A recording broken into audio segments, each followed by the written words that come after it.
She stood against the wall unnoticed. Just an assistant. Just a shadow.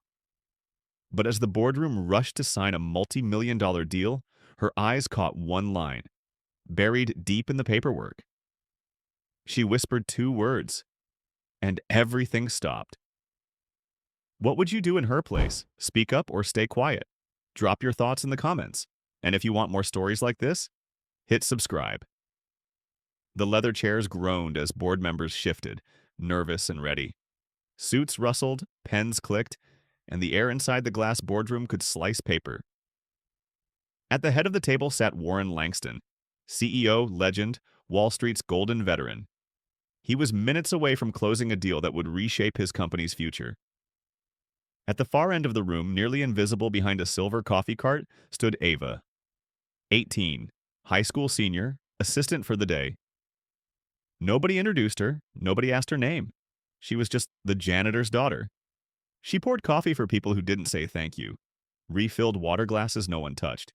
She wore her best blazer, too big in the shoulders, and shoes that clicked too loud on the floor, making her try to walk softer, smaller. "Can you make yourself scarce, sweetheart?" one of the assistants whispered with a polite smile that didn't reach her eyes. "We've got big things happening." Ava nodded and retreated to the side of the room. Behind a column, like furniture, like she was supposed to fade. But she didn't. She watched. She had grown up in this building, well, in the parts no one else saw. The boiler rooms, the service elevators, the staff kitchen with the broken microwave. Her dad had cleaned these floors for 14 years. He taught her how to scrub marble without leaving streaks, how to smile at people who never saw you. What he never taught her, but what she learned on her own, was how to listen. And that's what she was doing now, quietly, carefully, because something felt off. Warren was signing papers with that same smug calm he wore like a suit. The foreign investor beside him, sharp blue suit, sharper eyes, leaned in with his pen hovering. That's when Ava noticed it, buried in the third section of the deal memo.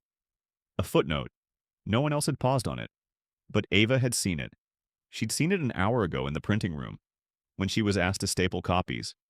Clause 13B, the one that allowed the buyer to dissolve 3 departments immediately upon acquisition, including 214 jobs, including her dad's. She thought maybe she misunderstood. Maybe it was just legal jargon, but now, watching the CEO about to sign, her stomach twisted, her chest locked up. "Excuse me," she said, too soft. No one looked. She stepped forward, shoes too loud again. "Excuse me," louder this time. All heads turned. Silence crashed. The assistant's face tightened. "Ava, not now." Warren blinked. "What's the matter?" She pointed. Her hand was shaking. "That line," she said. "Clause 13B. You're about to sign off on firing over 200 people. Today." The room froze. Eyes darted to the papers. Fingers flipped. A pin could have dropped and landed on a resignation letter. Ava's ears burned. She regretted saying anything. She regretted everything. But then Warren frowned, picked up the papers, read slowly. His face dropped just for a second. "You read this?" he asked, looking up. Ava nodded, barely. Silence again. And then something cracked. What happens next flips the entire boardroom on its head. And Ava? She's about to face consequences no one warned her about. Stay tuned, the tension's just getting started. Drop a comment. What would you have done in her place? Stay silent or speak up like Ava. The CEO's fingers tightened around the paper like it had just bitten him. Clause 13B?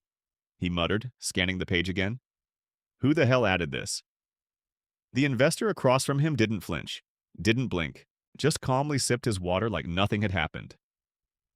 It's been there since draft 5, Warren. Legal reviewed it, you signed off.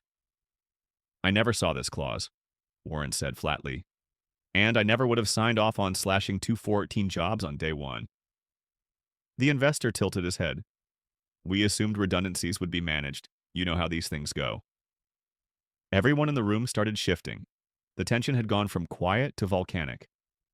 Meanwhile, Ava stood there, still in her oversized blazer, still clutching her shaking hands behind her back. She thought someone would thank her, or at least nod. Something. But no, it was like someone had shattered the rhythm of a sacred ritual, and she was the one holding the rock. The assistant who told her to make herself scarce? She was whispering something into her headset, eyes darting toward the door. One of the board members, Hughes, CFO, looked at Ava like she'd just hacked into national security. "Who told you to read that contract?" he barked. "Who gave you access?" Ava swallowed. I was just stapling copies. It was left in the open." "You're not staff," he snapped. "You're a janitor's daughter. This isn't your place to—" "To what?" Ava shot back. Her voice cracked, but she didn't care. "To read? To understand what's happening to people like my dad?" That hit the table like a dropped hammer, but it didn't stop the wave coming at her. Hughes leaned forward, his voice low. "This is a high-stakes, high-speed deal. Do you have any idea what could have happened if you were wrong?" Ava blinked. "I wasn't." Warren didn't speak. He was staring at the line again, and the more he stared, the paler he got. Then he pushed back from the table. "I need the legal team in here, now." That's when it got worse. A man in a gray suit stepped through the door Ava didn't even hear open. "Security," called in quietly. Without a word, he looked to the assistant, then turned to Ava.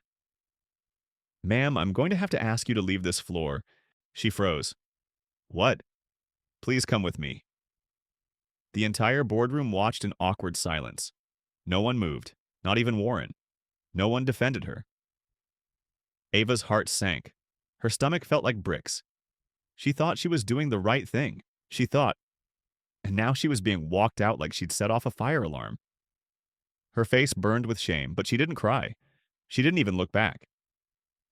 Only when she reached the elevator, she heard something. It wasn't loud, just a quiet voice, inside the room she'd been pushed out of. She's right. This is the moment the tide starts to turn, but not in the way anyone expects. The company's about to face a reckoning, and Ava, she's not done yet. If you want more stories where truth punches through the noise, hit that subscribe button. It helps us keep telling them. The elevator doors closed on Ava like she was being swallowed by the building. Her reflection stared back at her in the chrome paneling. Blazer too big, sneakers too dusty, and a look on her face she didn't even recognize. Not anger, not shame. Something colder. Something focused. In that moment, Ava understood. They weren't afraid that she was wrong. They were afraid she might be right. She stepped out into the lobby, past the security guard who wouldn't meet her eyes, past the receptionist who whispered something into a headset, and past the glass walls that seemed to stretch endlessly between her and the floor she'd just left behind. But before she could hit the sidewalk, a voice called out, "Miss Ava?" She turned. It was Warren. The CEO himself was walking toward her, tie loosened, papers in hand, and a look on his face that no longer said "in control." It said questioning everything. "I read the full clause," he said quietly, coming to stand just in front of her. "You were right." Ava blinked. "I owe you—" She cut him off. "You don't owe me anything. You owe 214 people a job. You owe my father the decency you never showed him. And you owe this company some honesty." That stunned him more than she thought it would. Warren looked over his shoulder.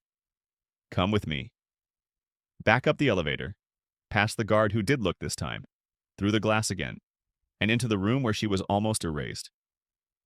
This time she wasn't quiet. They were back at the table whispering, Legal, Hughes, the investors. But Ava didn't wait for an invitation. She stepped in, walked to the head of the room, and pointed at the same document from before. "This clause wasn't in version 4, she said. "It was added in 5 after your team met behind closed doors. No minutes, no disclosure, and no approval from anyone except your so-called partner." She looked at the investor. "So who really benefits when 214 workers vanish?" Silence. The legal advisor finally spoke. "She's not wrong."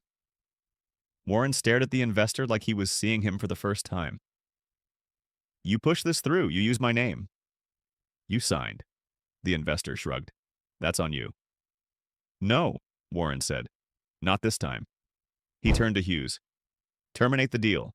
I want a public audit. And this board, it's about to get a lot smaller." The glass room shook. Not literally, but in power. One man stood. Another gathered his things. Within 5 minutes, the room was nearly empty. Only Warren, Ava, and a few stunned assistants remained. He looked at her. "What do you want?" She hesitated, then said, "A desk, a nameplate, and a door that opens from both sides." He smiled. "Done."